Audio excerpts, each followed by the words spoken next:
Sejam todos bem-vindos à nossa apresentação, nossa aula de hoje, que vai ser feita pela Sueli, e ela vai nos apresentar a segunda parte do documento 138. Obrigada, Sueli, é com você.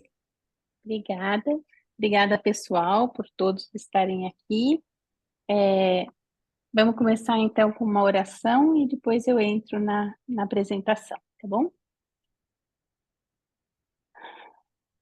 Querido Pai Eterno, te agradecemos pelas incontáveis bênçãos que derramas sobre nossas vidas e nossas famílias. Mesmo em um mundo que enfrenta tantos dissabores e sofrimentos, sentimos tua presença constante e amorosa, sustentando-nos a cada passo. Agradecemos por tua graça e misericórdia que nos guiam e nos fortalecem em cada desafio. Pedimos, Pai Universal, que o nosso ajustador do pensamento continue a nos iluminar e inspirar para que possamos caminhar como novos apóstolos da revelação do teu reino. Que sejamos instrumentos fiéis na disseminação dos ensinamentos de Jesus, levando conforto, alívio, luz e esperança a todas as almas que cruzarem os nossos caminhos. Concede-nos, Pai, uma fé viva e transformadora, que nos capacite a fazer a tua vontade em todas as circunstâncias, mesmo nas horas mais escuras de sofrimento e conflito. Queremos ser exemplos vivos da bondade, da beleza e da verdade, e desejamos que nossas atitudes possam minimizar, inclusive, os desastres climáticos que afligem tanto o nosso planeta atualmente. Pai Universal, fortalece o nosso espírito para que, com coragem, humildade e amor, sejamos portadores da tua verdade, trabalhando pelo bem do mundo e pela fraternidade entre todos os seres. Amém. Amém. Amém. Então, pessoal, na semana passada a gente começou, né, a apresentação. Deixa eu só minimizar aqui. A apresentação do documento 138, que é a formação dos mensageiros do reino. Para lembrar que essa apresentação é um resultado pessoal da minha interpretação e que nada substitui a leitura do livro de Urântia. Então, vamos lá. Eu fiz um resuminho do que a gente já viu na aula passada para a gente poder continuar. Então, só para lembrar, Jesus escolheu seus primeiros 6 apóstolos, André, Pedro, Tiago, João, Filipe e Natanael. André foi o primeiro a ser chamado e logo ele trouxe Pedro. Filipe, por sua vez, é escolhido e convida Natanael. E esses 6 homens, esses 6 homens formam o núcleo inicial do grupo apostólico, sendo instruídos sobre sua missão de espalhar as boas novas. Então, no domingo 23 de junho do ano 26 depois de Cristo, Jesus deu as suas instruções finais aos 6, porque fazia 4 meses que ele estava lá com os 6, ensinando, né? E aí ele deu instruções para que eles saíssem 2 a 2 para anunciar as boas novas do reino. E eles ficaram um pouco frustrados, porque, na verdade, lembra, eles sempre pensavam que o reino de Deus, do qual Jesus falava, era um reino terreno, né? Como se fosse um governo. E que Jesus chegaria e desbancaria o governo romano, né? O poderio romano, e que daria a esses 6 apóstolos cargos nesse novo reino, nesse novo governo. E não era isso. Jesus toda hora estava dizendo para eles que o reino dele não era terreno, o reino dele era espiritual. E aí eles até que saíram, né? E frustrados, porque o que eles queriam era já estar lá contatando multidões, né? Falando para todo o povo, passando os ensinamentos que eles tinham recebido em 4 meses. 4 meses, eles acharam que eles já sabiam tudo. Claro que não é verdade. Mas eles se sentiam poderosos, sabendo de tudo, e ficaram frustrados quando Jesus falou que eles tinham que sair 2 a 2. Mas a primeira viagem deles foi bastante proveitosa. Por quê? porque eles descobriram o valor do contato direto e pessoal com os homens, né? Era isso que Jesus queria. Jesus queria que eles fossem conversar com uma pessoa, com duas pessoas, e ter esse contato e entender o que as pessoas estavam sentindo falta, né, espiritualmente. E esses apóstolos voltaram para Jesus com um conhecimento mais pleno de que a religião é pura e inteiramente uma questão de experiência pessoal. E a partir daí eles começaram a sentir quão sedenta estava a população comum de um conforto religioso e de encorajamento espiritual. Mas antes que eles começassem essa semana, né, essas 2 primeiras semanas de serviço, além de Jesus dizer para eles, olha, vai lá e contata as pessoas, eu não quero que vocês falem para multidões, eu quero que vocês falem com pessoas, ele contou outra coisa para os apóstolos. Jesus anunciou que ele desejava ordenar 12 apóstolos e não 6, para dar continuidade ao trabalho do reino depois da sua partida. E aí ele pediu, né, que cada apóstolo escolhesse um novo apóstolo, né? E foi assim que eles fizeram. Então Jesus reuniu esses seguidores, entregou essas orientações e enfatizou que o reino de Deus é espiritual e interno, e não uma revolução política. Eu estou meio perdidinha aqui, porque eu fiz umas correções nessa primeira parte, mas eu acho que eu não salvei. Mas tudo bem, eu lembro o que eu fiz. E quais eram esses apóstolos, né? Que foram escolhidos pelos 6 antigos. Então, Mateus, o coletor de impostos, e Simão o Zelote são chamados a integrar o grupo. A escolha de Mateus, que trabalhava para o governo romano, gera grande surpresa, mas Jesus reforça que o reino de Deus é inclusivo. Simão, que era um ativista político, Simão Zelote, representa o lado oposto de Mateus, evidenciando como Jesus unia diferentes tipos de pessoas para uma missão comum. Tiago e Judas Alfeus são chamados por Jesus para completar o grupo. Eles são pescadores simples e sem grandes ambições. Mas Jesus valoriza a humildade e a disposição de servir. E esses 2 apóstolos desempenham um papel de apoio, né, nesse grupo dos 12 apóstolos. Jesus escolhe Tomé, um pensador cético e questionador, e Judas Iscariotes, o apóstolo que mais tarde trairia Jesus. Tomé contribuiu com o seu espírito analítico, enquanto Judas, apesar da sua ambição inicial, mais tarde se deixa corromper por suas próprias frustrações. A inclusão de ambos completa o grupo dos 12 apóstolos. Então, só para lembrar, quando vocês quiserem ver a apresentação inteira, lá no início eu expliquei quem era cada um, por quem ele foi chamado e qual a função deles no grupo.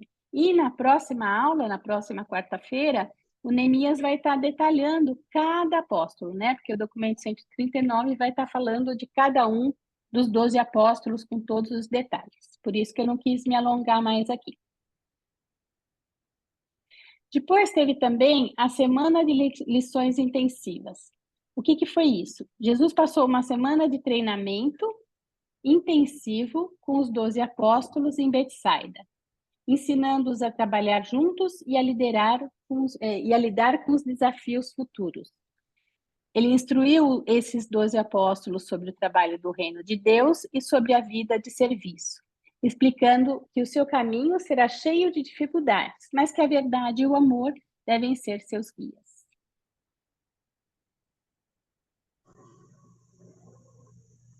O outro capítulo, né, a outra sessão foi uma nova desilusão. Então, após essa semana de preparação, muitos apóstolos ainda se sentem frustrados, pois esperavam que Jesus fosse liderar uma revolta política contra Roma. Mesmo depois de tantas instruções sobre a natureza espiritual do reino, a desilusão com a ausência de poder temporal persiste, especialmente com Judas Iscariotes, né? Então, o tempo todo, Jesus tenta esclarecer e corrigir as expectativas equivocadas que os apóstolos tinham sobre o reino que ele estava proclamando. E os apóstolos na verdade, ainda estavam presos à ideia tradicional, né, dos judeus, de que viria um Messias, né, prometido, e que esse Messias estabeleceria um reino terreno, com poder e glória, e uma estrutura de governo similar a que existem, né, nos reinos humanos, a que existiam naquela época. O que os apóstolos pensavam era que Jesus, como esse Messias, ele iria eventualmente se autoproclamar um rei e estabelecer seu reino em Israel, expulsar os romanos, ocupar um trono, distribuir posições e poder para os seus seguidores mais próximos. Então, eles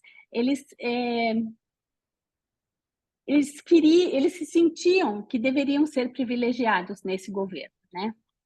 E Jesus, quando ele percebe essas expectativas toda de cabeça para baixo, ele lembra a todos os apóstolos que o reino que ele estava proclamando não é desse mundo, né? Várias vezes ele fala, o meu reino não é desse mundo. E ele explica que o reino de Deus é um reino espiritual, que se manifesta nos corações dos homens, né? Não é terreno. E que não é um governo político ou militar. Ele destaca também que o chamado para eles é para que eles sejam embaixadores desse reino espiritual, para representarem e proclamarem a vontade de Deus, assim como Jesus fazia, né? Jesus era o representante de Deus aqui na Terra, aqui em Urântia. Então, o tempo todo, o que a gente vê é que Jesus orienta esses apóstolos a abandonar a ideia de que o reino dele seria um reino de glória terrena e tentava fazer com que eles aceitassem a verdadeira natureza, né, do reino de Deus, como uma experiência espiritual. E como que ela se baseia? Essa experiência espiritual, ela estava fundamentada na obediência e na submissão à vontade do Pai. Então, o tempo todo, Jesus fica tentando alinhar, né, a compreensão desses apóstolos com a realidade espiritual do reino de Deus, corrigindo, né, o tempo todo. Vocês vão ver lá para frente, vai acontecer assim, e nos próximos documentos assim também, até a hora que Jesus ascende, vai estar acontecendo isso. Muitos dos apóstolos estão pensando que o reino de Deus é um reino terreno. Então, Jesus fica o tempo todo corrigindo as suas expectativas e preparando esses apóstolos para a missão, né, de levar a mensagem de Jesus, a mensagem do Pai, sem ficar se apegando em ambições terrenas.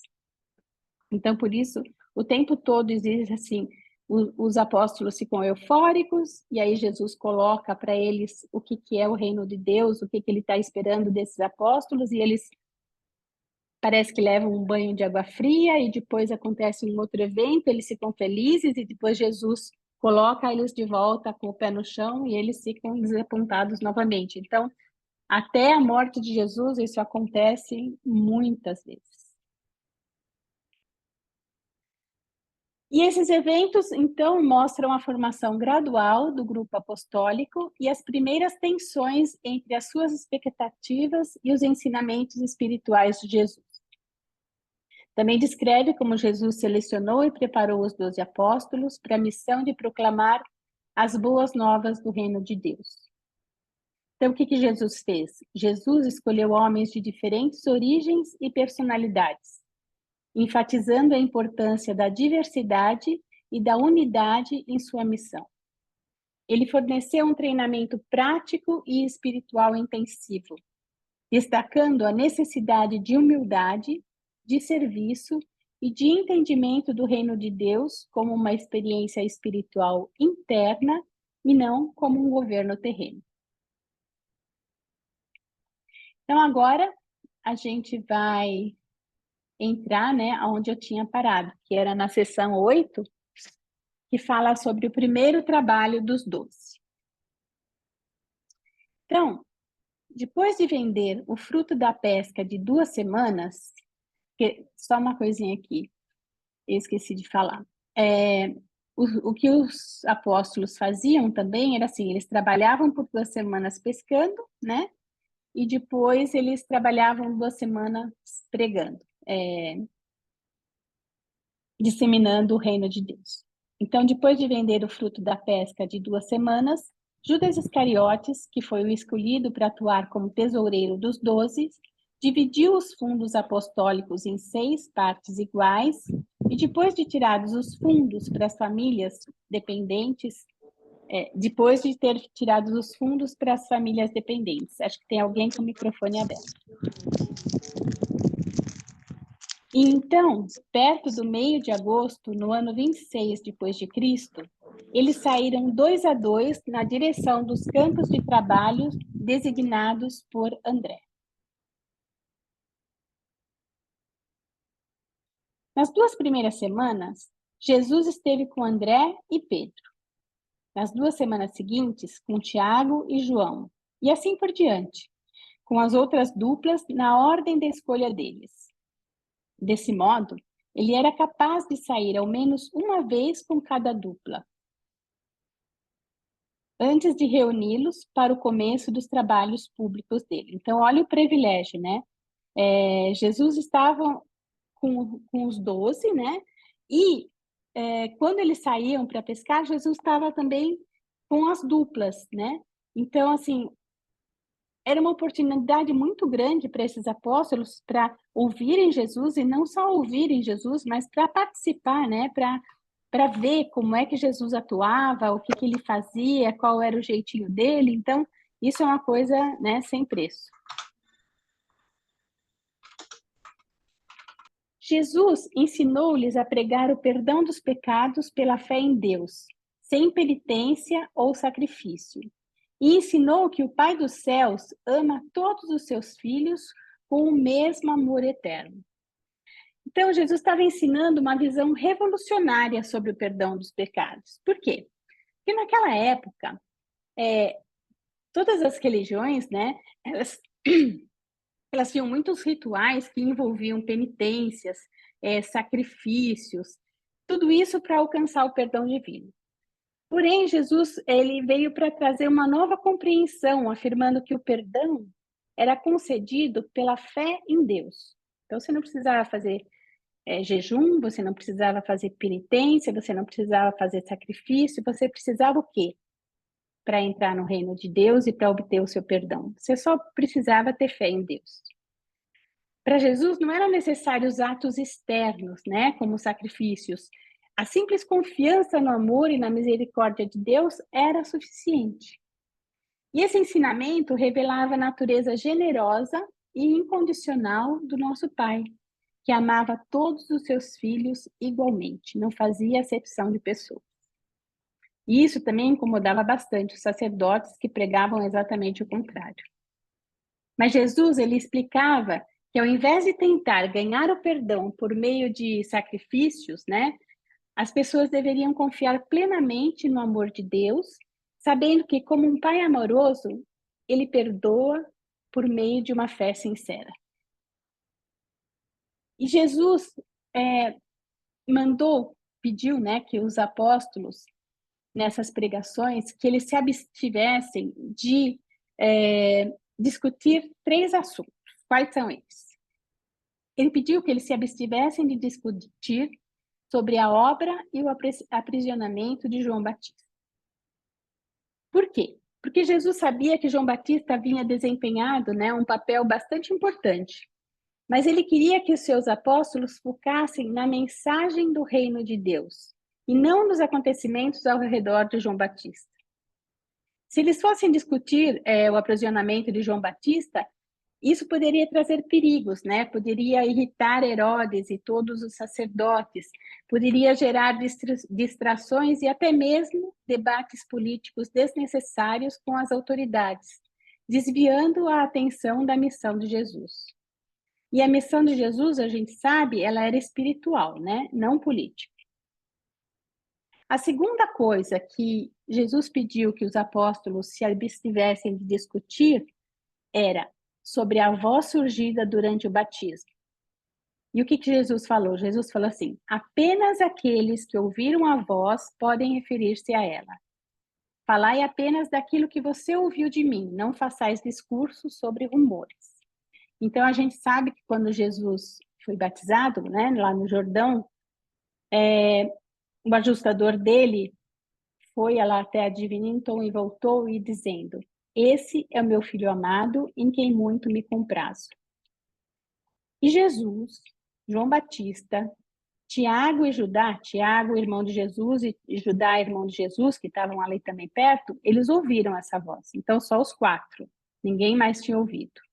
Mas existiam rumores, né? Porque, com certeza, o Tiago e o Judá comentaram sobre isso, e mesmo João Batista. Então, as pessoas falavam sobre esse assunto, mas Jesus não queria, porque ele queria que apenas aqueles que ouviram diretamente essa voz poderiam falar sobre ela. Por quê? Porque ele queria evitar rumores e especulações que desviassem a atenção da mensagem essencial.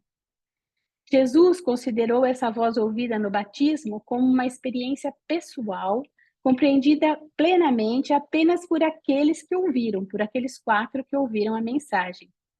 Ele queria que os apóstolos focassem em seus próprios testemunhos, evitando as especulações ou os relatos indiretos, né? E ao insistir que apenas aqueles que ouviram a voz falassem sobre ela, Jesus estava promovendo a integridade e a veracidade do testemunho dos apóstolos. E ele sabia, né, que é aquela história, quem conta um ponto, quem conta um ponto aumenta um ponto. E Jesus não queria fazer estardalhaço com isso.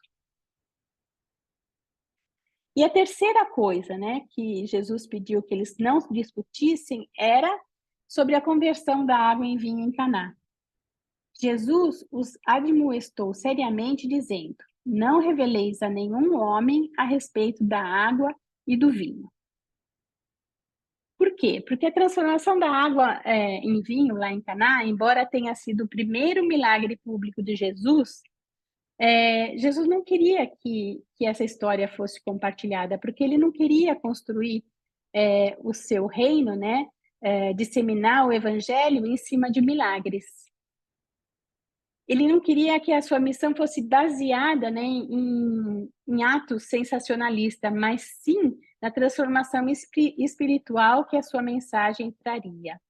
Ele sabia que disseminar os ensinamentos em cima de milagres não teria uma durabilidade, né? As pessoas ficariam naquele momento impactadas, mas depois elas queriam mais milagres, né?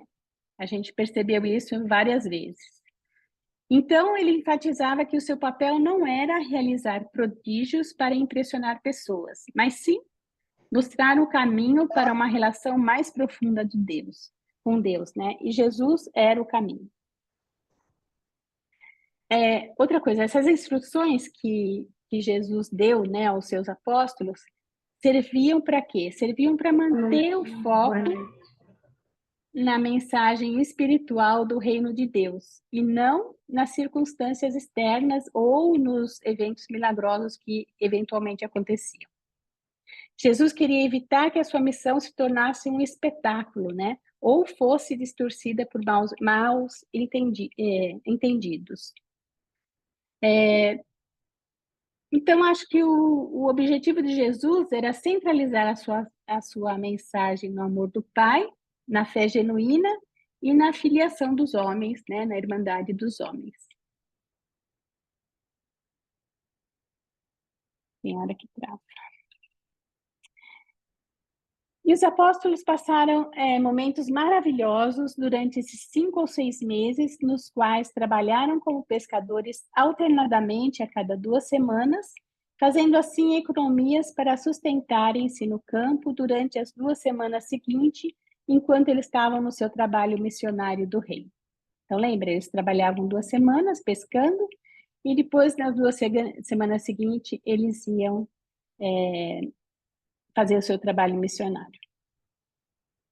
A gente comum maravilhava-se com os ensinamentos e as ministrações de Jesus e dos seus apóstolos.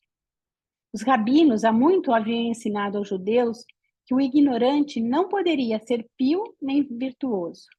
Contudo, os apóstolos de Jesus eram tanto devotos quanto retos, e eram ainda alegremente ignorantes de muitos dos ensinamentos dos rabinos e da sabedoria do mundo. Jesus abria a porta para todo mundo. Jesus deixou evidente para os seus apóstolos a diferença entre o arrependimento por meio das chamadas boas obras, como ensinado pelos judeus, e a mudança que a fé causava na mente, que era o novo nascimento, que ele exigia como preço para a admissão no reino. Então, no primeiro momento, ele exigia a fé e depois, consequentemente, os frutos do Espírito.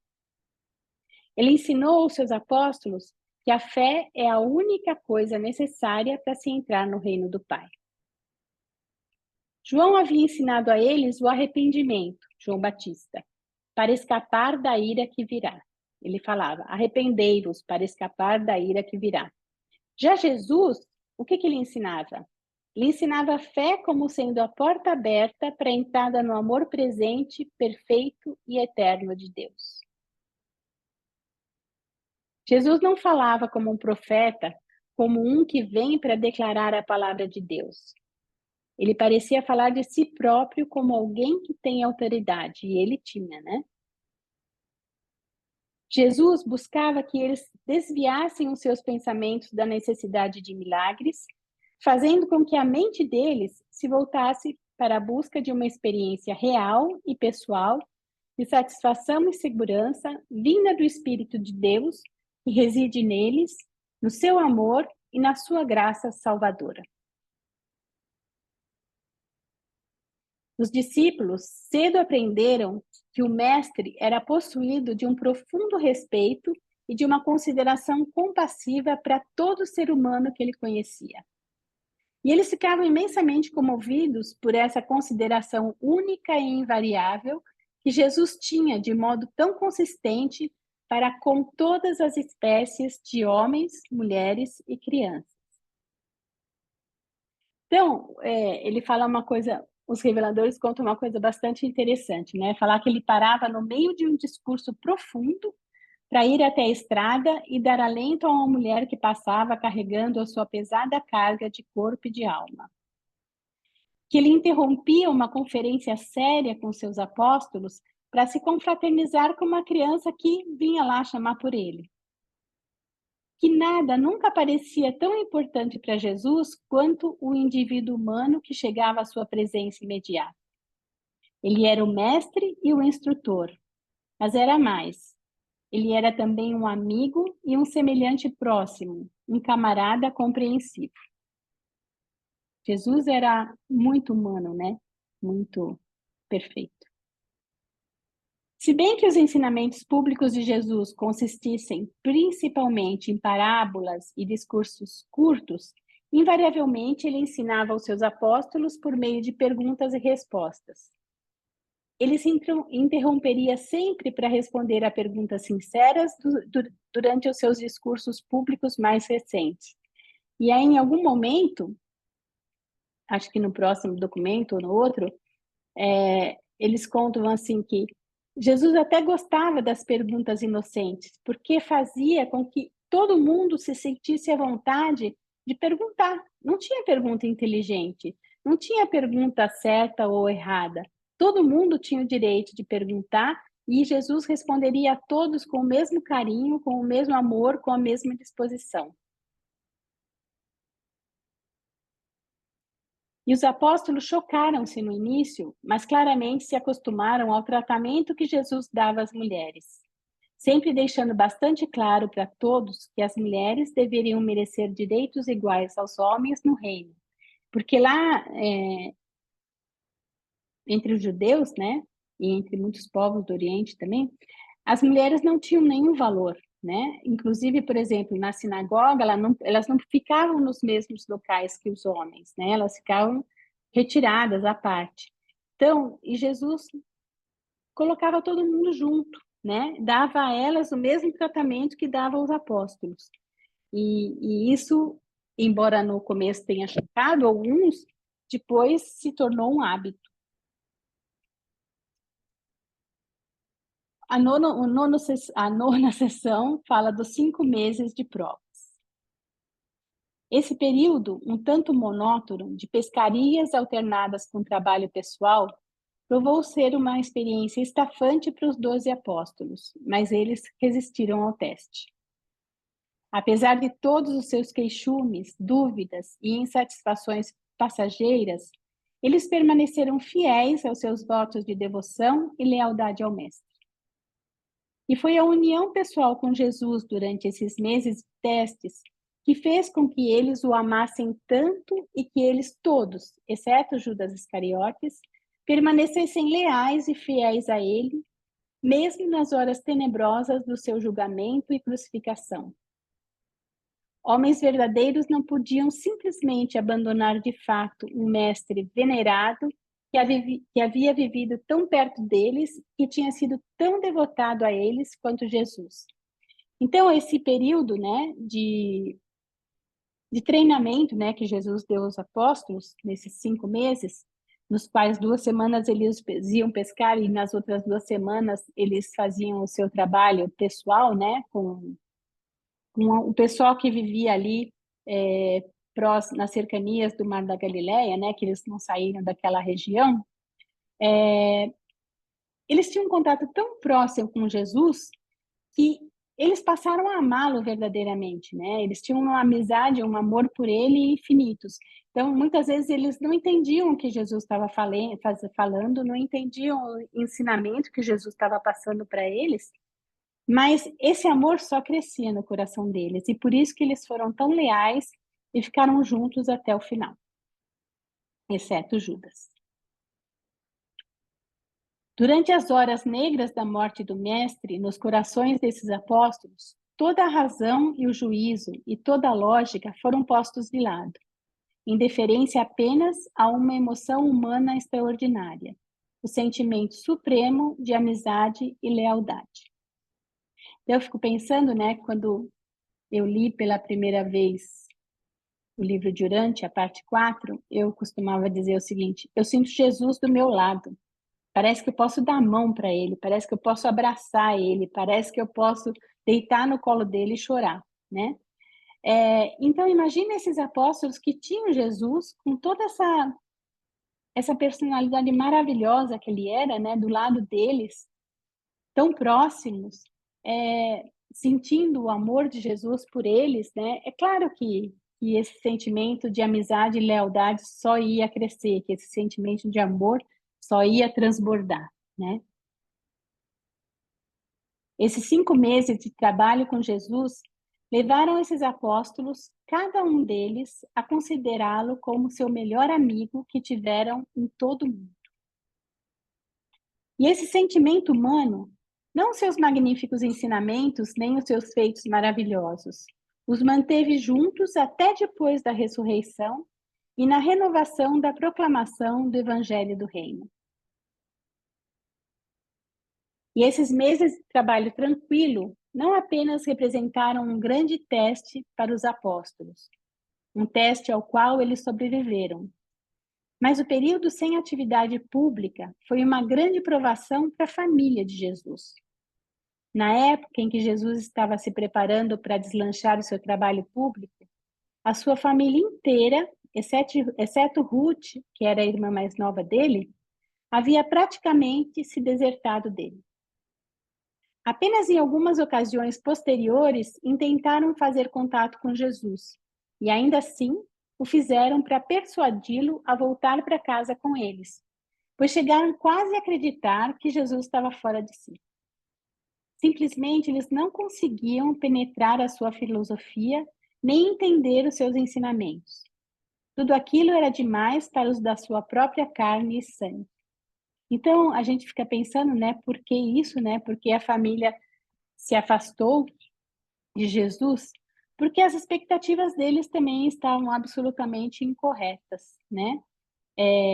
Maria tinha recebido a visita de Gabriel, né, anunciando a vinda de Jesus, do Filho prometido, e Mas ela tinha muito arraigado nas crenças dela a ideia do Messias que os judeus esperavam, do Messias terreno, que sentaria no trono de Davi, que libertaria Israel e que seria coberto de glórias, né? E Maria, principalmente, o tempo todo ficava pedindo isso para Jesus, né? Ficava demandando isso dela. Por isso que Jesus, depois da transformação do vinho, da água em vinho, ele meio que se afastou, né? Um pouco nesse momento, porque ele percebia que as expectativas da família dele também estavam absolutamente equivocadas. E só Ruth, né, que era a irmã mais nova dele, que estava mais próximo de Jesus.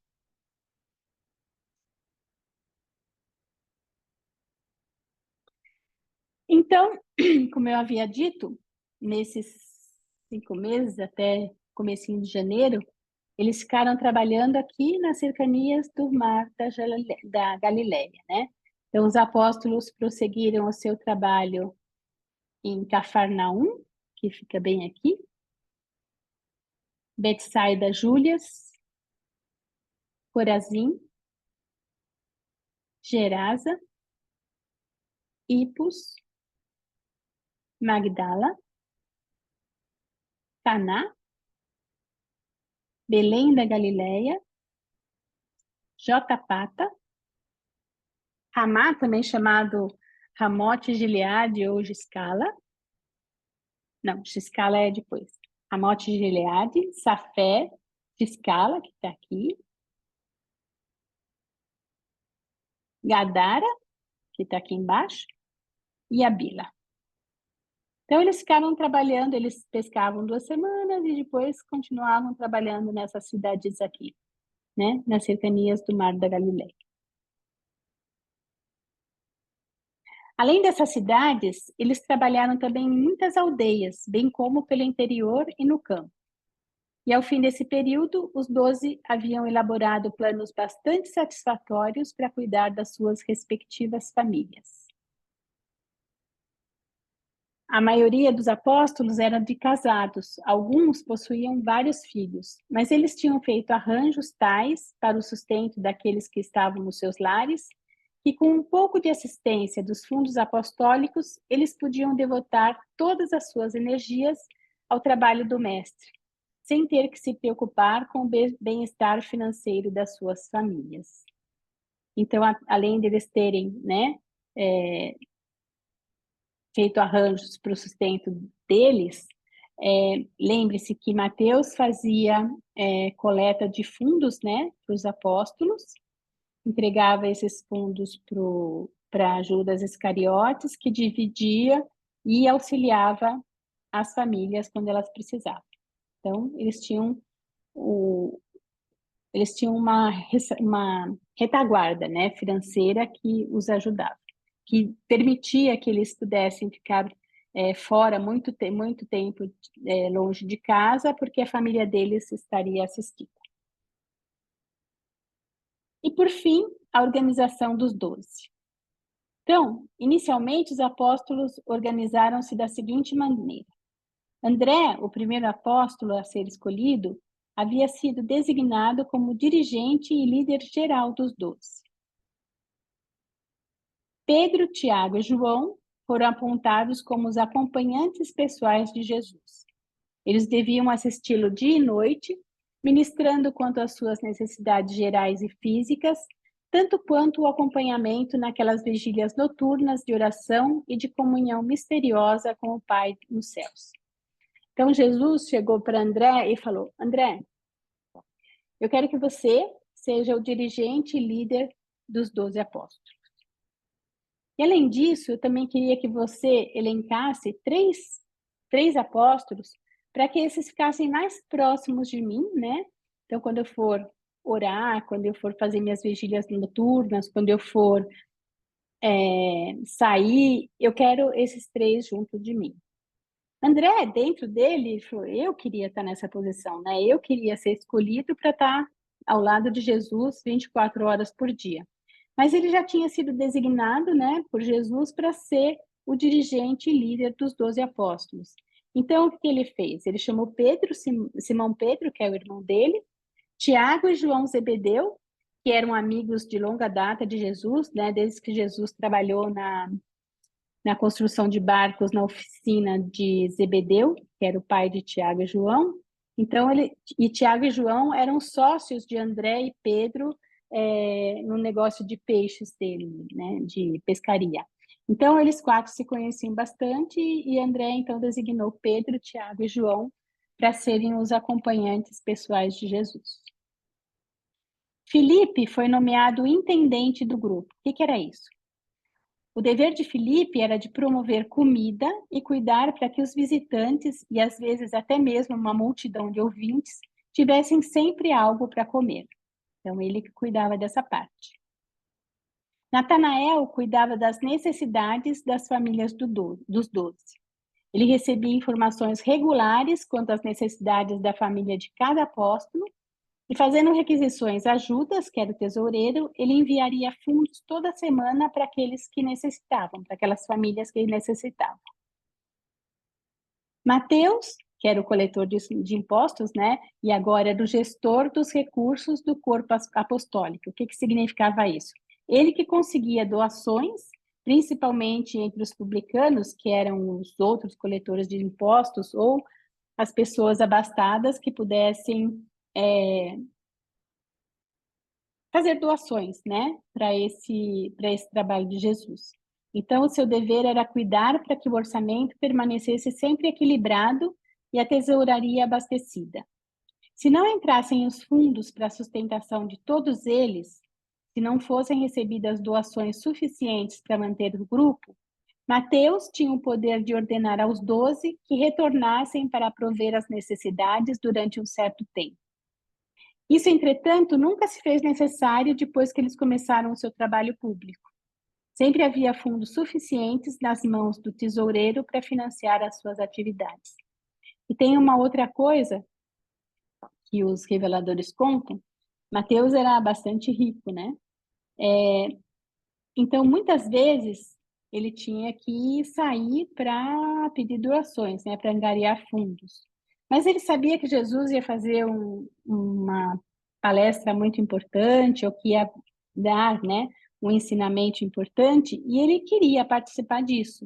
Então, o que ele fazia? Ele pegava o próprio dinheiro dele e dava, né, como doação, para ele poder estar ali naquele dia, naquele momento, naqueles dias, naquela semana, ouvindo Jesus e estando próximo de Jesus e dos outros apóstolos. E isso fez com que quando Jesus morreu, ele já não tinha mais dinheiro, né? Ele já tinha doado toda a sua fortuna. Ele nunca contou para ninguém que ele fazia isso. Claro que Jesus sabia, mas os apóstolos nunca ficaram sabendo disso. Tomé era o administrador do itinerário. A sua incumbência era de arranjar alojamento e selecionar, de um modo geral, os locais das pregações e ensinamentos, assegurando com isso um programa de viagem tranquilo e sem perdas de tempo. Tiago e Judas Alfeus estavam designados para administrar as multidões.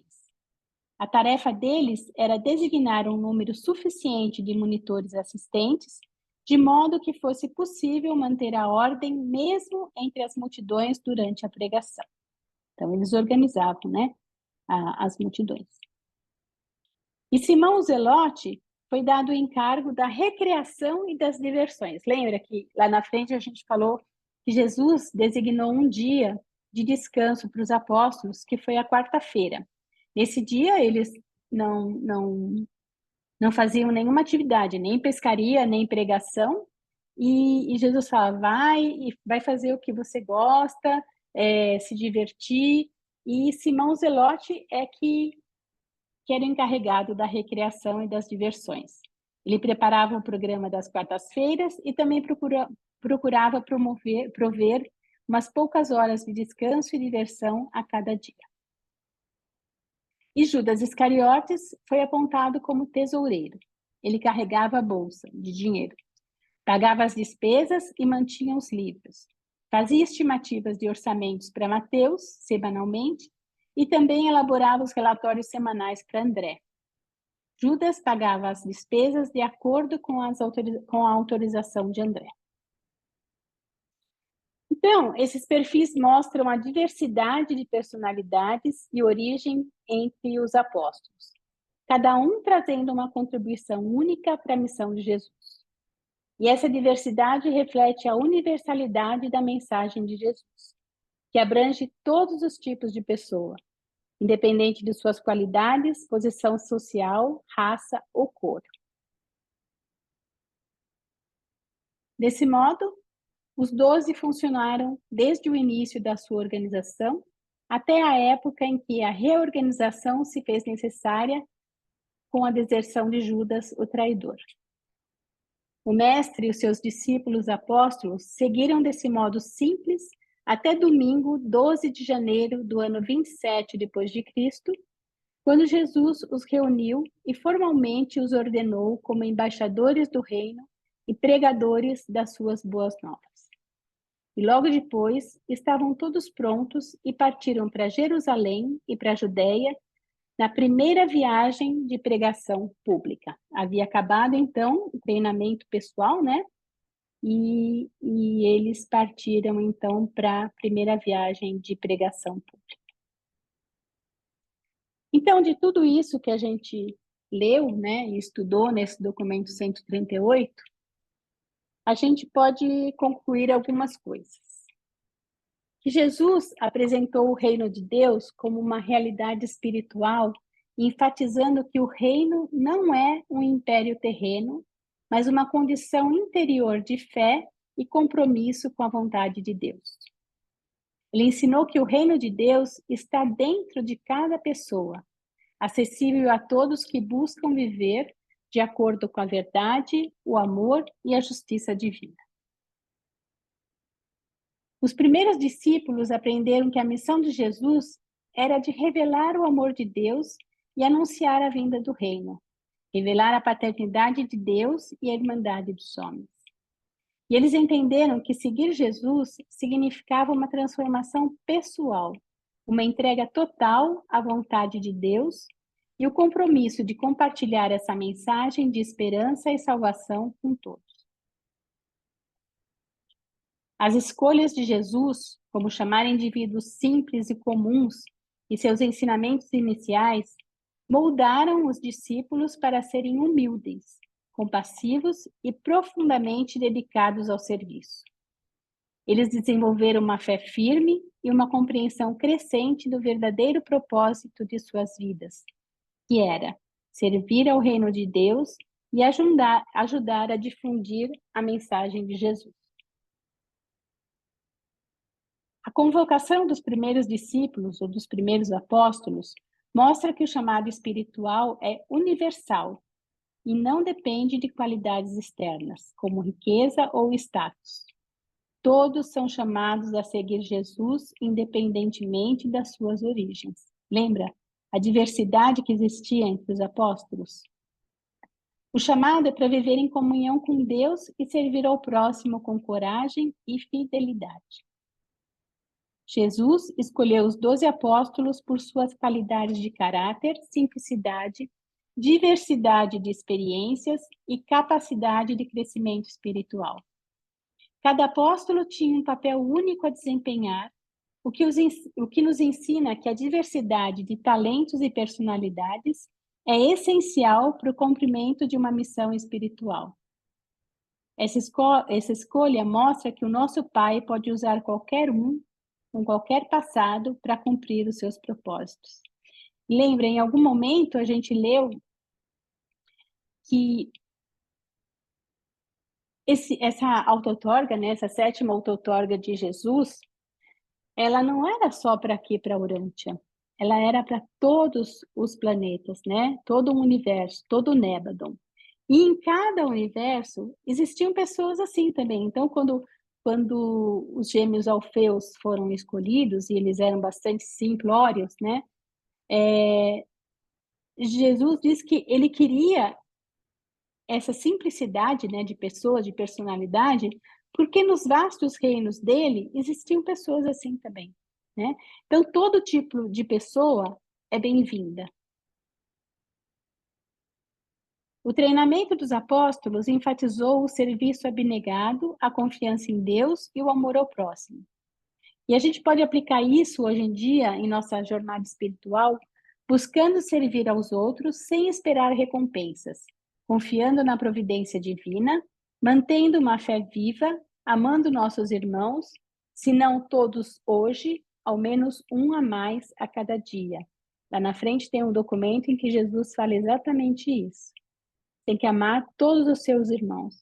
Se não conseguir amar todos hoje, você tem que amar pelo menos um a cada dia. Um a mais, né, a cada dia. Os apóstolos enfrentaram desafios como incompreensão, rejeição e até perseguição. E hoje a gente pode enfrentar desafios similares ao tentar viver e compartilhar a nossa fé num mundo que pode ser indiferente ou hostil à espiritualidade. A gente percebe bastante, né? É só ver o número de pessoas que se dizem não acreditar em Deus no mundo, principalmente na Europa, né? Tem bastante. Podemos nos ver como os apóstolos modernos e ao assumir a responsabilidade de vivermos e compartilharmos os ensinamentos de Jesus em nossas casas, na nossa comunidade e além. Nossa responsabilidade é sermos exemplos vivos do amor do Pai, mostrar compaixão e servir aos outros e compartilhar a mensagem do reino com aqueles que nos rodeiam. Então, o que é ser um apóstolo hoje, né? É você disseminar os ensinamentos de Jesus, que basicamente é a paternidade de Deus e a irmandade dos homens, e agir dessa forma, né? Como exemplo vivo disso, na nossa casa, na nossa família, na nossa vizinhança, na nossa cidade, no nosso país. E a gente sabe que é bastante difícil, né, fazer isso. É só a gente olhar as redes sociais e vocês veem quanta falta de Deus tem no coração das pessoas. Então, é bastante importante olhar para os apóstolos de Jesus e tentar, de alguma forma, trazer isso para a atualidade. As diferenças entre os apóstolos mostram que a espiritualidade não exige conformidade, mas celebra a diversidade. Cada apóstolo, com suas características únicas, contribui para a missão de Jesus de maneiras distintas. Cada um entrega aquilo que tem. E isso nos ensina que todos têm um lugar no trabalho do reino e que as nossas diferenças podem ser uma força e não uma fraqueza. Jesus adaptou o seu ensino às necessidades e capacidades individuais de cada apóstolo, mostrando uma liderança espiritual sensível e compassiva. E isso nos ensina que a verdadeira liderança espiritual é servir aos outros de acordo com as suas necessidades, guiando-os com paciência, amor e compreensão. Então, é quase uma equidade, né, de ensinamento. Você vai entregar para as pessoas aquilo que elas estão precisando e aquilo que elas podem absorver. Os apóstolos demonstraram uma fé que se desenvolveu e se fortaleceu ao longo do tempo, mesmo diante de dúvidas e dificuldades. E essa fé nos encoraja a confiar em Jesus em todas as circunstâncias, sabendo que a nossa jornada espiritual é um processo de crescimento contínuo. A gente começa aqui na Terra, nosso primeiro planeta, depois vai para as Borôncias e passa por todo aquele caminho, depois constelações, superuniverso, Avona, até chegar no Pai. Então, a gente nunca para de crescer espiritualmente. Os apóstolos, apesar de suas falhas e fraquezas, foram constantemente apoiados por Jesus. Ele os perdoava e os encorajava a aprender com seus erros. Lembra, ele falava, até quando, meus filhinhos? Mas olha, até quando, meus filhinhos? Então, ele já tratava com carinho, mesmo quando ele ia puxar a orelha deles. E isso nos ensina que nossos erros não nos desqualificam no serviço a Deus. Ao contrário, eles podem ser oportunidades para crescer e depender mais da graça divina. Outra coisa importante que, que fez a transformação, né, desses apóstolos foi a fé ativa ou a fé viva, né? Conforme ensinada por Jesus aos seus apóstolos. O que é isso? É uma fé que se manifesta em ações concretas. Não é apenas uma crença passiva ou um assentimento intelectual, mas uma força motivadora que impulsiona a pessoa a viver de acordo com os princípios do reino de Deus. Como que a gente faz isso? Praticando o amor, a misericórdia, a justiça e a verdade em todas as situações da vida, por mais difíceis que elas sejam, né? Então, por mais que as horas estejam negras, né, e sombrias, a gente tem que acreditar em Deus, a gente tem que ter essa fé, mas não essa fé passiva que você fica sentado esperando a coisa acontecer. Não, você acredita em Deus, sabe que tem Deus em você e que Deus vai te dar respaldo e vai fazer.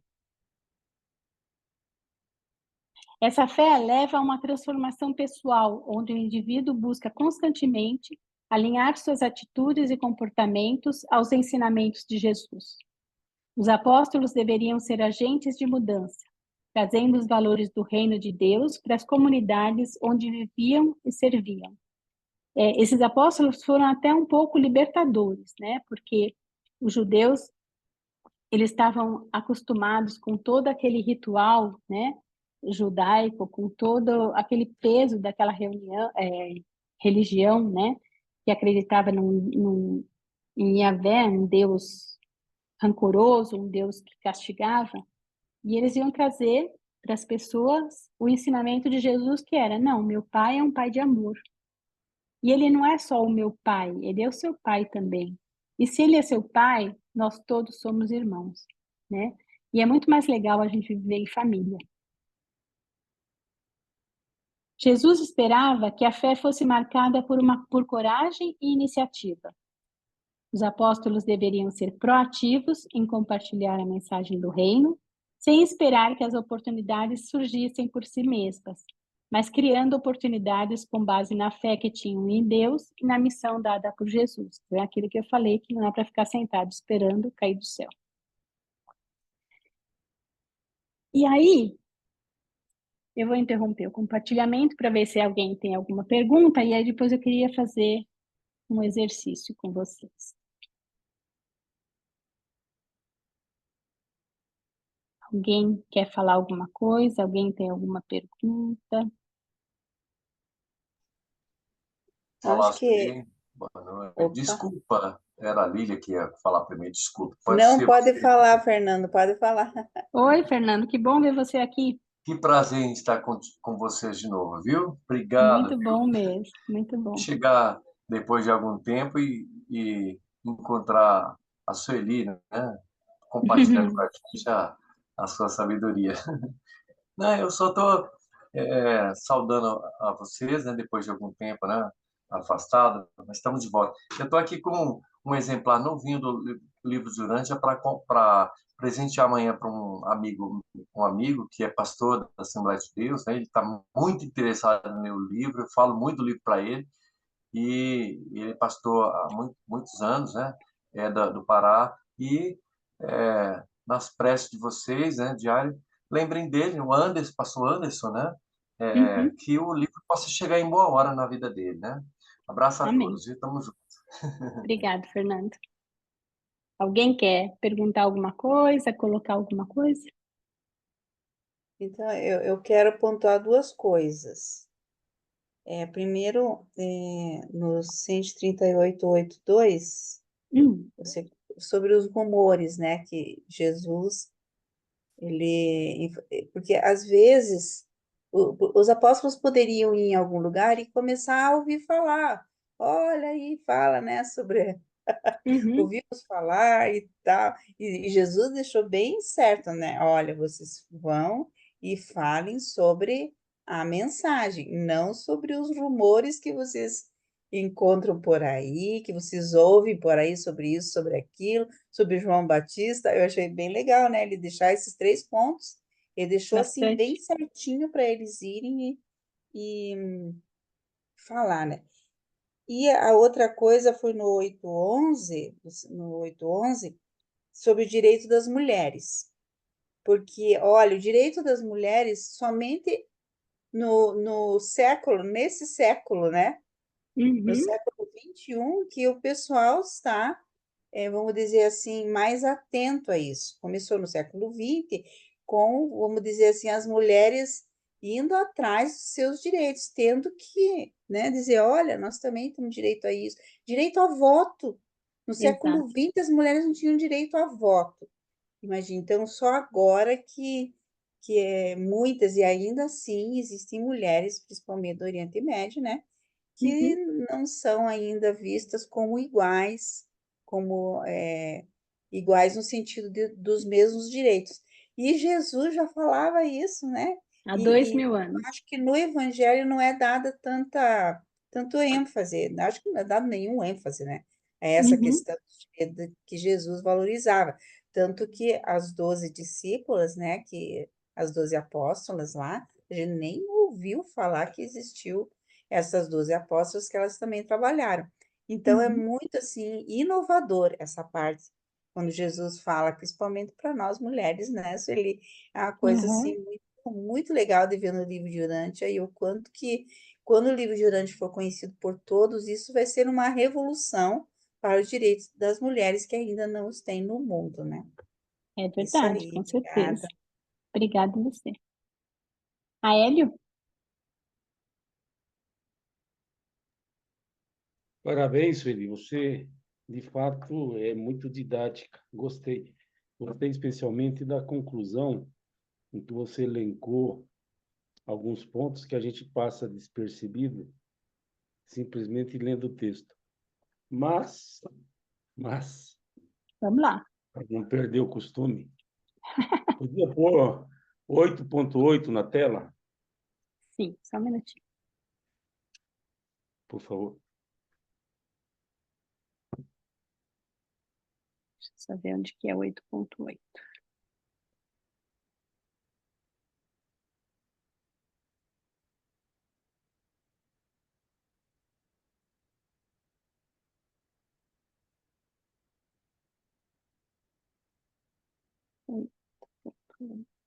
Tá bom.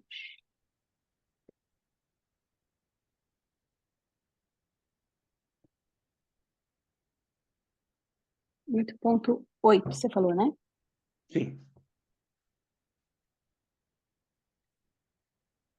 Aqui. Pois então, eu não participei da primeira parte, mas você fez um resumo logo no início. Nessa segunda parte, me chamou bastante atenção esse 8.8, porque Jesus explicou claramente para os seus apóstolos que sairiam em missão 2 a 2 o que era efetivamente a mensagem dele. Aqui, em nenhum momento desse texto, eu ouvi falar do cosmos, não ouvi falar da carreira ascendente, ouvi falar o que a gente aprendeu ou aprende diariamente no livro de Urântia. Então, para aquela geração, e para os seus contemporâneos, que na verdade eram todos judeus, ele deixou bem claro o que ele queria que esse pessoal fizesse a respeito do evangelho que ele estava trazendo. Aqui tem muito mais, nesse 8.8, para mim, está a essência do que ele queria que ensinasse. Daí, na sequência, ele vai dizer, não fale disso, não fale daquilo, não fale daquilo outro. Mas aí já é uma mensagem de negação. Agora, vamos pela mensagem positiva. Eu vou ler aqui rapidamente para poder fazer, para ter algum sentido a minha fala. Aham. Jesus deixou evidente, destaque para a palavra evidente, porque provavelmente ele entendeu que os apóstolos não estavam muito convencidos, por isso ele deixou muito claro. Para os seus apóstolos, aqueles que iriam sair em missão, a diferença, veja bem, diferença, também é uma palavra de destaque, entre o arrependimento por meio das chamadas obras boas, como ensinado pelos judeus e também ensinado por João Batista, essa palavra arrependimento é algo que João Batista era basilar, fazia parte da pregação dele. Ele está falando de diferenças. E a mudança que a fé causava na mente, o novo nascimento que ele exigia como preço para a admissão no reino. Ele deixou bem claro, gente. João Batista falava isso. Os nossos rabinos falam também. Vocês aprenderam a vida toda, mas o que vocês vão sair falando por aí não é nada disso. Vocês vão falar é da fé que modifica a mente, que significa o novo nascimento. Para mim é um destaque. E para aquelas pessoas saírem levando o evangelho, elas tinham que ter a crença de que isso era uma mensagem de valor e que representava, sim, o que Jesus queria ensinar. Na sequência, ele volta a falar, abrindo aspas, o arrependimento para escapar da ira que virá. Também era no discurso de João Batista. Então, Jesus está dizendo assim, se não com todas as letras, nas entrelinhas, esqueça o que João Batista falou. Eles não vão sair por aí reproduzindo o que João Batista falou. Não quero que vocês falem de arrependimento, não quero que vocês falem da ira de Deus. O que eu quero que vocês falem? De novo, abre aspas. A fé como sendo a porta aberta para a entrada no amor presente, perfeito e eterno de Deus. Aí, o mesmo 8.8, que eu acho muito importante, vou ler. Jesus buscava que eles quem? Apóstolos, com quem ele teve conversa de pé de orelha, desviassem os seus pensamentos da necessidade de milagres, fazendo com que a mente deles se voltasse para a busca de uma experiência real e pessoal. E aí segue. Então, se você vai sair por aí levando uma mensagem de uma pessoa como Jesus, você tem que ter, no mínimo, a crença de que o que o cara quer que eu faça. Eu vou sair falando o quê? Dos rabinos, da religião judaica, do que eu vou sair falando? Bom, mas aí segue. Eu não vou monopolizar aqui, porque o documento é longo, mas, independentemente daquela época, trazendo 2000 anos para cá, chegando nos nossos dias e encontrando a gente sentadinho, confortavelmente, em suas casas, numa cadeira, enfim, num ambiente bastante agradável, ou pelo menos não hostil, o que a gente descobre? Primeiro, que aqueles estavam confrontando os ensinamentos dos judeus. E a gente aí começa a entender por que aqueles rabinos, aqueles sacerdotes, aqueles líderes não gostavam dessa brincadeira. Segundo, estava deixando o ensinamento de João Batista de lado. Aqui eu li, reli, não vi em nenhum momento ele falando, vão lá e batizem em nome do Pai, do Filho, do Espírito Santo. Não nesse texto. Não está dizendo nada disso. Não vão sair por aí falando em batismo. De novo, se não está desprezando, está dando importância menor. No mínimo, isso é a minha conclusão a partir da omissão. Bom, aí nós chegamos nos nossos dias, nós encontramos a religião cristã, liderada pela Igreja Católica, e todas as demais, que representam 1/3 da população, com dogmas e doutrinas que não tem nada a ver com esse texto 8.8. Nada a ver. Nada a ver. Até porque condena a penitência, condena o sacrifício. E tem muitas religiões baseadas em penitência e baseadas em sacrifício. E boa parte da renda, da arrecadação dessas pessoas explora a culpa do pecador em relação a tudo isso. Então, eu sou desigrejado, eu isso, aquilo, mas eu sou cristão e eu tenho em mim a cultura da penitência, a cultura do sacrifício. Até porque o cristianismo das igrejas institucionais está baseado nisso. Jesus veio para purgar, veio para expiar, para fazer sacrifício. Ou seja, isso é muito forte. E o livro deixa muito claro. E já que nós estamos estudando, não acho que a gente deve passar ao largo. Eu queria falar mais, mas já falei demasiado. Tem muita coisa aqui e eu não quero estragar a aula. Obrigado pela atenção. Esse documento é realmente muito rico, e você tem razão em tudo que você falou. Eu só queria, eu não lembro em que documento foi, mas ou se é de 37, ou se é de 36, ou 140, não lembro. Por aí, uma hora Jesus fala assim, João Batista, ele foi o maior dos profetas da antiga geração. Ele não fala antiga geração, mas dos profetas antigos. Mas qualquer ser agora que entre no reino e ascenda será muito maior do que João Batista. Então, qualquer mortal poderia ser maior que João Batista, embora ele tenha sido o maior dos profetas antigos. Então, Jesus também porque João Batista, ele pregava em cima de toda a base judaica que ele tinha. Então, arrependei-vos e vós entrareis no reino dos céus. E é claro que não era isso que Jesus queria mesmo. Muito obrigada, Ellen. Alguém mais?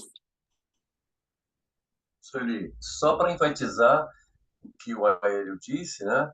Hum, E dizer que, no caso, amanhã, né, outorgar, presentear um líder religioso de uma igreja evangélica, né, que é a Assembleia de Deus, com o livro de Urântia, eu sei que vai ser chocante algumas coisas que o pastor Anderson vai encontrar, né? Mas deixa, né, o espírito da verdade e o ajustador no pastor fazer, né, o trabalho dele de convencimento, porque ele vai chocar-se, né? Então, uhum, com as coisas que o livro diz. Então, é o que o Aélio acabou de dizer, né? Que as igrejas estão cheias, né, de dogmas, de doutrinas, né, que não tem nada a ver com os verdadeiros ensinamentos de ensinamentos. Jesus. Então, é preciso, antes de outorgar um exemplar desse para um líder religioso como esse, né, que já tem as tradições bíblicas, né, poder explicar com ele com muito carinho, com muita paciência, né, que ele realmente vai se chocar, né, com muitas coisas que ele vai ler ali, né. Então, muito obrigado, viu? Obrigada. Lilian, você queria falar? Aham, assim, essa questão de penitência e de sacrifício, acho que nem na Bíblia não está. Está o sacrifício de Jesus e tal, alguma coisa, né, de que ele nos salvou, Jesus veio mas para pagar os nossos pecados, né? mas a questão principalmente na Igreja Católica, da gente ter que fazer sacrifício e penitência, ele não tem base na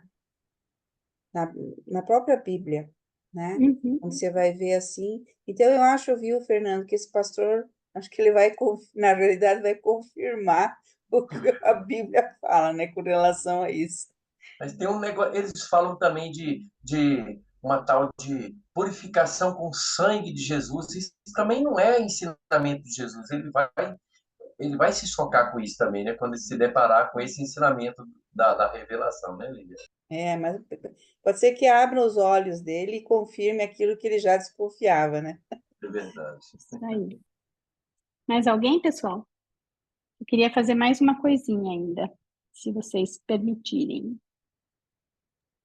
Vamos Sim. lá.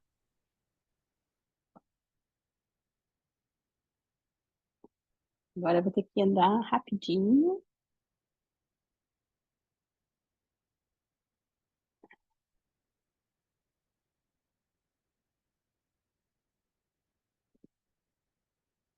Desculpa, só para chegar no lugar certo.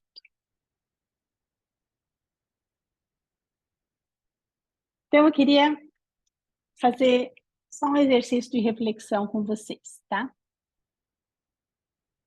Queria que vocês pensassem, e são 4 perguntas, e alguém respondesse cada uma delas.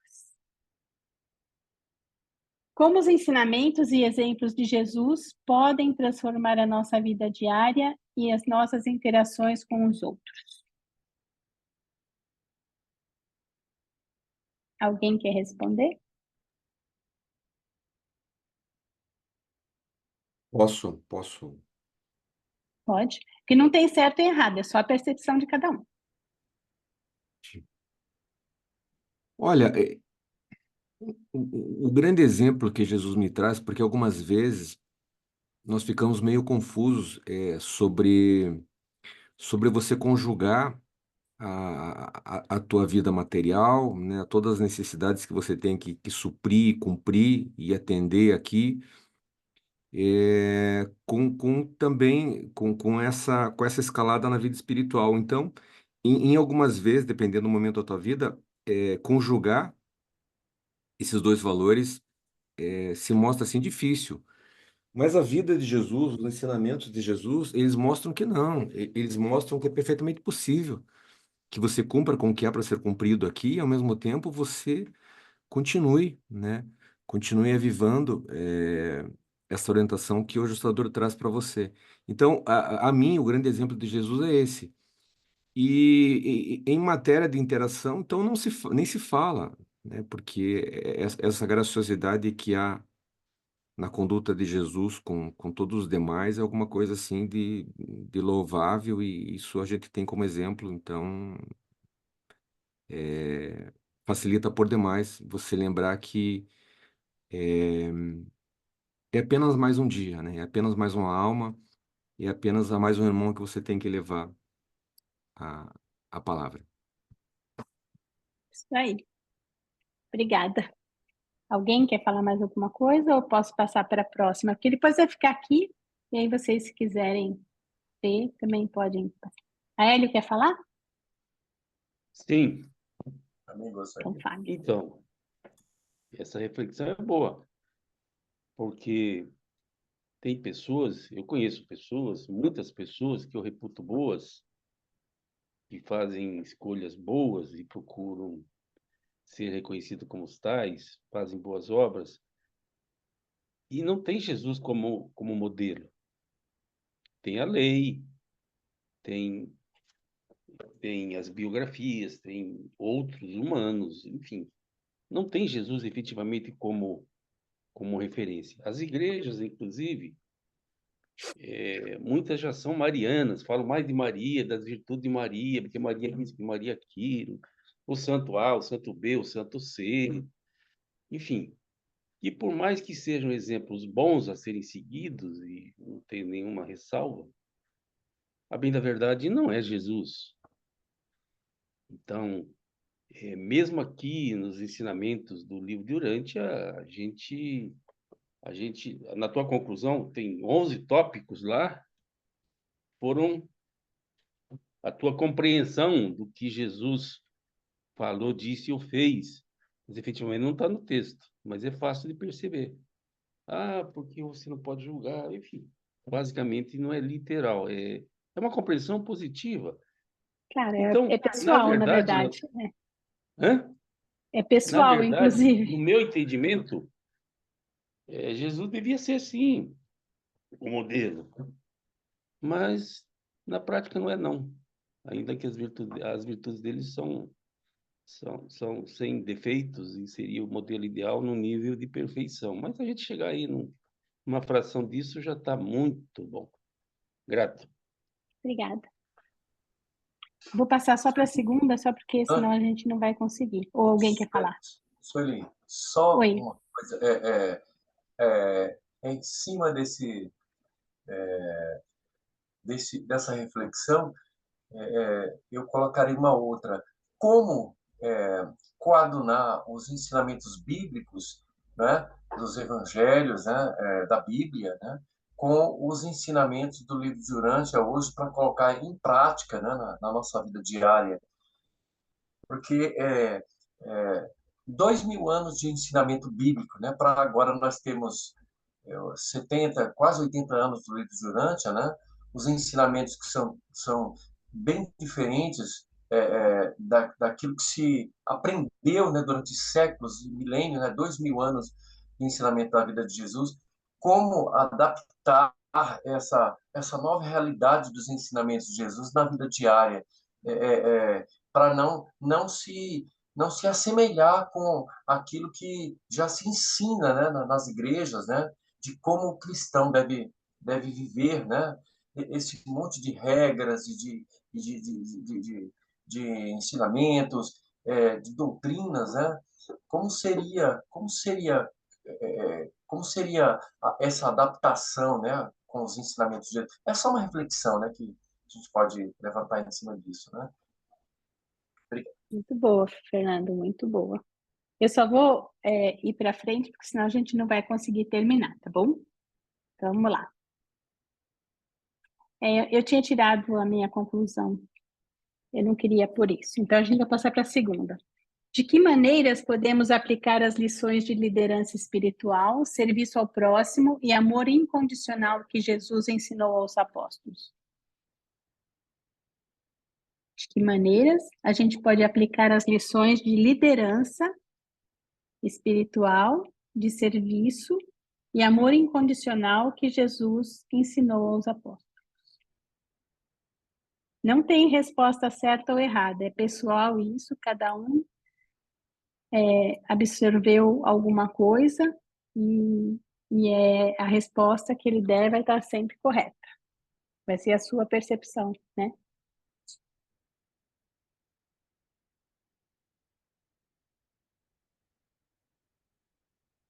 Quem é que está com a mão? A Hélio. Pode falar. Então, tendo Jesus como um referencial de perfeição,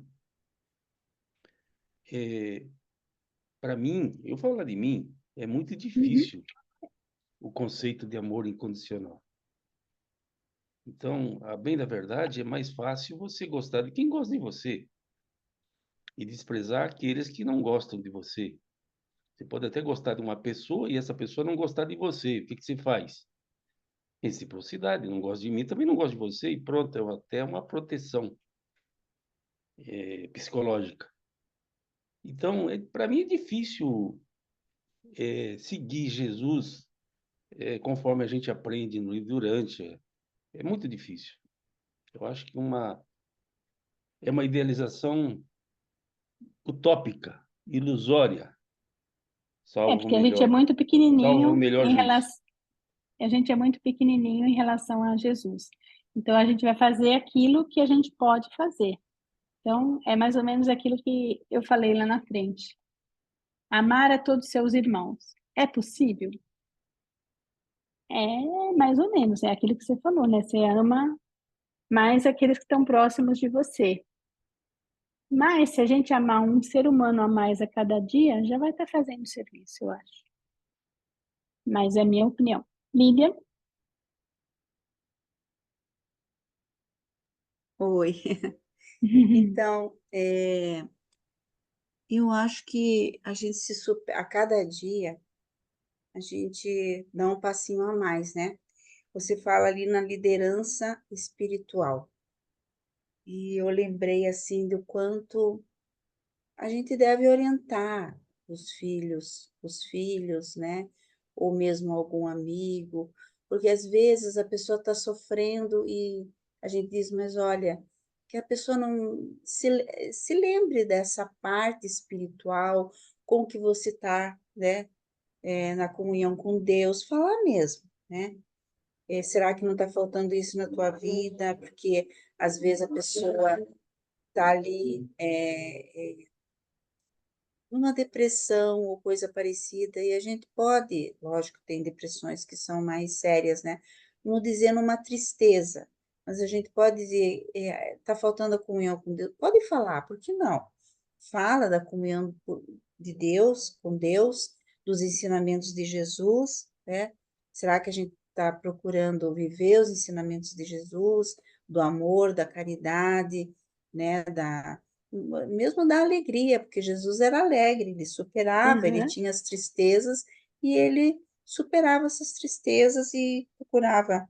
É fácil? Não é fácil, porque nós vivemos num mundo com muitos desafios, mas se a gente se animar uns aos outros, porque a gente tem que. Muitas vezes é bom a gente receber uma palavra assim. A gente está precisando, né? A gente cai numa tristeza e às vezes até fica pensando só na gente. E a outra coisa, assim, né? o serviço do amor ao próximo é como você falou ali, Sueli, na nossa família. Às vezes é fazendo, você vai fazer um almoço, vamos fazer um almoço bem legal. Assim, né? Puxa, é para Jesus no outro, é para Deus que está na outra pessoa, né? Jesus está entre nós, ele está com seu amor do Espírito da Verdade. Então, todo esse amor que a gente faz no dia a dia, nas coisas pequenas, assim, fazer bem cada coisa. Então, eu acho que a gente pode colaborar. Essa energia do amor, ali ela vai se espalhar ali na tua família, com os teus amigos, e assim a gente vai levando, né, esse amor de Jesus, que é fazer o bem da melhor maneira que nós pudermos, dando um passinho cada dia. Lembra aquele, tem uma parte que a gente conversou que dizia assim que muito mais que os ensinamentos de Jesus, o que fez com que os apóstolos o amassem assim incondicionalmente foi conviver com Jesus e ver o que era Jesus, né? Como que ele agia, a postura de Jesus, a atitude dele, etc. Então, é aquilo que Jesus fala, que vocês têm que ser o exemplo, né? Então, eu acho que você na sua Sim, casa tem que ser o exemplo, você na sua família tem que ser o exemplo, você... É fácil, não é? Muitas vezes a gente erra e erra pra caramba, mas só de você tentar, eu acho que já é bastante importante. porque mesmo o livro fala sinceridade, né? É o teu desejo, Sinceridade mais é isso que sinceridade. Deus vê, né? O teu desejo, mesmo que Uhum. muitas vezes a gente não consiga. A gente É, erra, como você fala, e a gente erra muitas vezes. Mas aí com certeza. a gente vê que por que que eu errei? É uma oportunidade para acertar na sequência, né? Eu tenho falado uma frase para mim mesma todos os dias quando eu acordo. Eu falo: obrigada, meu Deus, por mais um dia, mais uma oportunidade de fazer a vossa vontade. Então é isso que eu quero. Que lindo. Mesmo que eu no dia inteiro eu só faça porcaria, mas quando eu A intenção. acordei eu tinha aquele sentimento dentro de mim. Aham, legal. Eu Neemias, acho que o Gostaria Nemi. de falar um pouquinho também. oi? É, quando é um pouco mais quente, eu saio para fora, lá no portão, e eu cumprimento as crianças que passam na rua, que o colégio é ali perto. E eu cumprimento todas as crianças. Os meninos passam de cabeça baixa, e eu digo bom dia para eles. Aí eles falam com aquela cabeça baixa, respondem assim debaixo do pescoço. As meninas não, as meninas são bem alegres, respondem alegre, sorridente, bem interessante. Um dia passou uma senhora e eu disse bom dia, com alegria, e ela me respondeu, só se para ti. Aí já me assustou, né? Já me assustou. Mas eu cumprimento todas as pessoas que eu vou, eu brinco, eu converso, eu respeito todo mundo, quem são. Mas é difícil de conversar com as pessoas sobre qualquer assunto que mexe com o ser humano. Quando eu comecei a me trabalhar, me conhecer quem eu sou, eu nunca falei para os meus amigos, nem para meus parentes, mas naturalmente eles se afastaram de mim. Eles não sabem o que passou comigo. A minha mãe sabe, que eu conto para minha mãe o que acontece comigo, né? Então, com ela eu posso conversar com ela, mas tem pessoas que não tem como você conversar com elas. Elas não aceitam se você forçar um pouco a conversa, elas são capazes de te agredir. Mas eu respeito elas assim como elas são, dessa maneira. Eu sou muito grato, eu agradeço a Deus à noite, quando eu me deito durante o dia, de manhã cedo, quando eu me levanto, eu agradeço o dia e a noite que eu dormi. De vez em quando eu me lembro, e aí eu agradeço a Deus pelo momento que eu estou. É assim que eu vivo a minha vida. Mas eu respeito todo mundo. Eu acho que o amor é isso, é respeito todo mundo. Eu não tenho inimigo assim, inimigo. Eu fui um cara que lutei muito na vida, muito. Em movimentos populares, eu participei praticamente de todo ele. Direitos Humanos, Associação de Moradores, sindicalista, Conselho Municipal de Saúde, Conselho dos Trabalhadores, vários assuntos eu participei. Eu aprendi muito com isso. Então, aprendi como a coisa é. E não tem que fazer as coisas, mas lentamente, a evolução é lenta, muito lenta. Mas se você vê hoje, nesses 100 anos, muita coisa mudou no ser humano. Muito. Eu vejo uma evolução humana muito grande. De 100 anos, estou com 72 anos, então já é uma linda experiência. Eu lembro de muitas coisas que aconteceram lá no passado e os dias de hoje. Hoje já tem muita gente que já tem consciência da realidade humana. Mas não é muito, não, são poucos. Mas a evolução é assim mesmo, é lenta. É verdade, senhor Ireneu. Muito obrigada pelo depoimento. Neemias? Alô? Estão me Oi? ouvindo? Sim? Então, eu entendo essa questão do amor. Eu não entendo que a gente vá conseguir amar as pessoas no sentido que, no mesmo, no mesmo significado de amor que a gente tem, por exemplo, pela esposa, ou pelo filho, pelos pais, um amigo. Eu acho que é um amor diferente. Acho que é um amor mais no sentido de compreender os motivos do outro, estar disposto a ajudar, mesmo que você não goste dessa pessoa, mas se ela estiver passando por uma dificuldade, está disposto a ajudar? Está disposto a servir? Eu acho que Jesus, por exemplo, o livro cita que certa vez Jesus havia mencionado, né, se referido a Herodes como grande raposa, né? Então, porque ele tinha ali teve uma ação por conta de indenização da morte do pai e foi negada. Então Jesus não tinha assim um amor igual ele amava seus irmãos, sua mãe, Uhum. ou até mesmo seus discípulos, por Herodes. Mas eu tenho certeza que ele não pensaria duas vezes em ajudar caso precisasse. Quando a gente vê a parábola do bom samaritano, o bom samaritano ele não ficou morrendo de amores pela pessoa que caiu. Ele ajudou a pessoa, ele fez o que tinha que fazer, mas não levou para casa dele, levou para uma hospedaria e falou: olha, faça os Cuida. cuidados necessários e o que precisar, se precisar de pagar algo que tiver que pagar, pode me comunicar que eu vou pagar o tratamento. Então ele socorreu, levou para um local adequado e tratou. Jesus também muitas vezes passou por situações, por exemplo, com crianças em que ele ajudou, mas Jesus nunca adotou, nunca levou para casa. Então ele fez o que tinha que fazer na ajuda da medida que essa pessoa precisava naquele momento. Mas não é carregar essas pessoas nas costas, não é levar para casa, não é amar de coração, como a gente faz com o filho que dá a própria vida. Jesus sim deu a vida pelo seu ministério, pelos seus filhos, estava fazendo uma obra pelo universo. Mas não significa que ele estava ali morrendo de amores por aqueles soldados que estava açoitando. Ele só entendia que eles eram cegos e que nem sabia o que estava fazendo. Então, eu acho que quando fala assim, amar ao próximo, amor incondicional, eu acho que não é no sentido de, igual o Aero comentou, que é até uma utopia, achar que a gente vai amar as pessoas. E, de fato, é. Porque a gente pode até fingir. Você, ai, como eu amo essa pessoa. A gente pode até fingir, mas de fato a gente não tem aquele sentimento. Mas se você estiver disposto a servir, e ajudar, amparar, socorrer, acho que a gente vai estar cumprindo o que Jesus fez, que ele Uma ensinou. palavra que você usou bastante importante, eu acho, é compreender. Isso.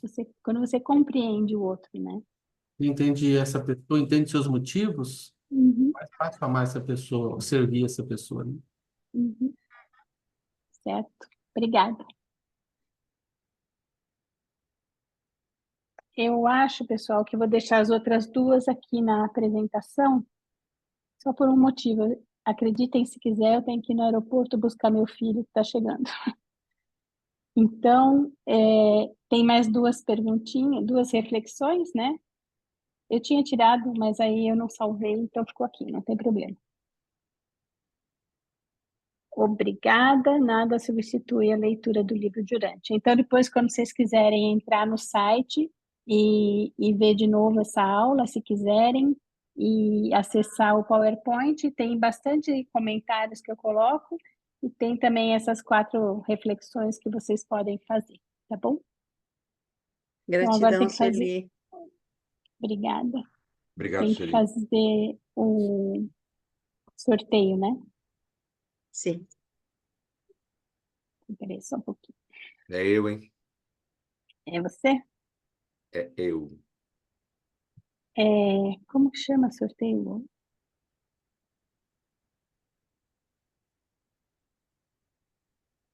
Só um minutinho que eu estou entrando aqui na página.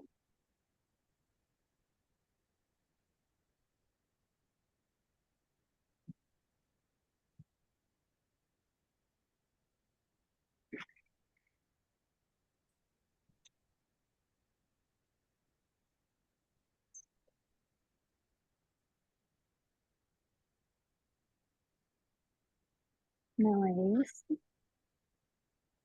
Aqui, sortear números, não. Sorteio de nomes.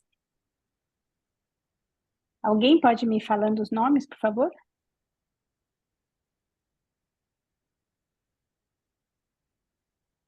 Fernando, pode ser o primeiro? Fernando, Luiz? Ou Sueli, pode ser? Sim, pode.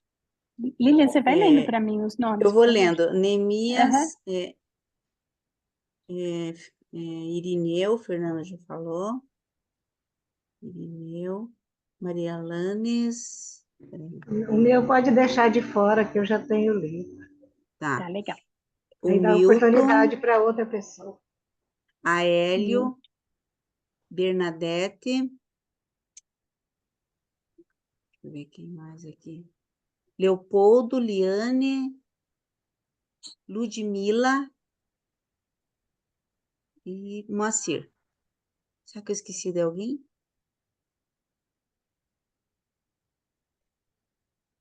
Esqueci de Aqui eu alguém? Fala aí. tenho, eu vou falar, tá? Fernando, Neemias, Irineu, Milton, Aélio, Bernadette, Leopoldo, Liane, Ludmila e Moacir.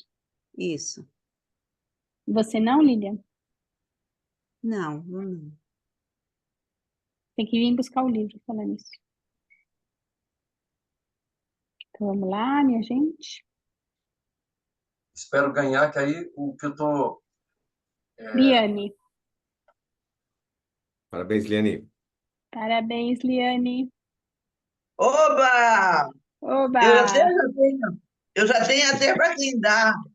Muito bom. Que bom, fico feliz. Estava esperando isso. Muito bom. Que bacana. Muito bom. Que bom, gratidão. Gratidão a vocês.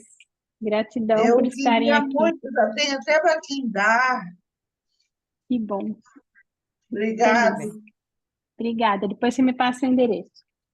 Pessoal, Certo. muito obrigada. Um beijo grande para todos. Boa semana. Semana que vem o Neemias vai estar falando sobre cada um dos apóstolos. E é isso aí. Tudo de bom para todos. Boa noite a todos. Boa Obrigado. noite. Boa noite. Gente, obrigada Obrigada. pela participação. Um abraço a todos. Obrigada. Boa noite. Boa noite. Boa noite.